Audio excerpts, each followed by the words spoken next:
Hello good morning student, मैं self Ritu Mishra. मैं आपकी हिंदी टीचर क्लास 5th व्याकरण व्योम। आज हम रीड करते हैं चैप्टर हमारा है 18 चैप्टर। आज हम 18 चैप्टर के बारे में रीड करते हैं। 18 चैप्टर हमारा है कहानी लेखन, यानी कहानी लेखन के बारे में हम आज रीड करते हैं। जैसा कि हमने बचपन में बहुत सारी कहानी दादा या दादी, नाना नानी इन सब के द्वारा सुन करके आनंद प्राप्त करते हैं। आपने देखा कि हम बचपन से कहानी सुनते और सुनाते आ रहे हैं। ये कहानी सुनने में आनंद तो आता ही है, साथ ही इससे कल्पना शक्ति और भाषा भी विकसित होती है। इसके साथ साथ हमारा ज्ञान भी बढ़ता है। यदि हम किसी भी प्रकार की कहानी लिख रहे हैं तो उसको लिखते वक्त हमें बहुत सारी बातों पर ध्यान देना अनिवार्य होता है। जैसा कि कहानी में एक रूपरेखा तैयार करनी चाहिए। रूपरेखा का मतलब आपने ये सुना होगा कि उसके जो पॉइंट्स होते हैं वो लिखना अनिवार्य होता है। कहानी में आरंभ से अंत तक की सभी घटनाएं क्रमबद्ध रूप से ही लिखनी चाहिए।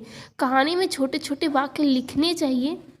कहानी में रोचक घटनाओं का समावेश करना चाहिए। कहानी का उद्देश्य स्पष्ट एवं अंत प्रभावशाली व शिक्षाप्रद होना चाहिए। तो आपने देखा कि आपकी बुक में अनमोल जीवन एक ऐसी कहानी लिखी हुई है जिसका हमारा शीर्षक है अनमोल जीवन।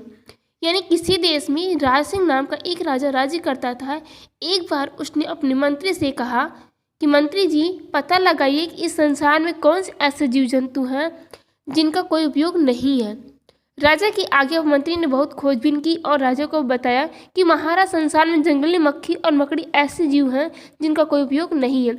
यह सुनकर राजा ने सोचा कि क्यों न जंगली मक्खियों और मकड़ियों को खत्म कर दिया जाए, किंतु तभी उस पर एक अन्य शक्तिशाली राजा ने आक्रमण कर दिया। युद्ध में राजा सिंह की हार हुई। जान बचाने के लिए उसे जंगल में भागना पड़ा। शत्रु के सैनिक लगातार उसका पीछा कर रहे थे। राजा ने बड़ी मुश्किल से अपनी जान बचाई और थकान के कारण वह एक पेड़ के नीचे सो गया। तभी एक जंगली मक्खी ने उसकी नाक पर डंक मारा, जिससे राजा की नींद खुल गई। उसे ख्याल आया कि ऐसे खुले में सोना सुरक्षित नहीं है, अतः एक गुफा में छिप गया। तभी सौभाग्य से मकड़ियों ने गुफा के द्वार पर जाला भून दिया।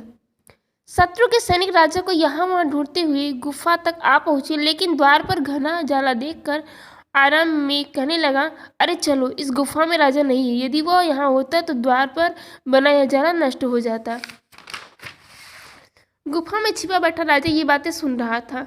अब वो जान गया था कि संसार में कोई भी जीव बेकार नहीं है।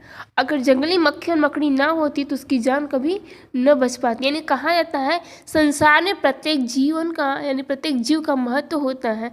आपने देखा, एक छोटी सी मक्खी और एक मकड़ी मिलकर के राजा के जीवन को बचा पाती है। अगला हमारा कहानी है मेढक की बुद्धिमानी। फिर उसके बाद है आलस्य का फल, मंत्री का तकिया कलाम।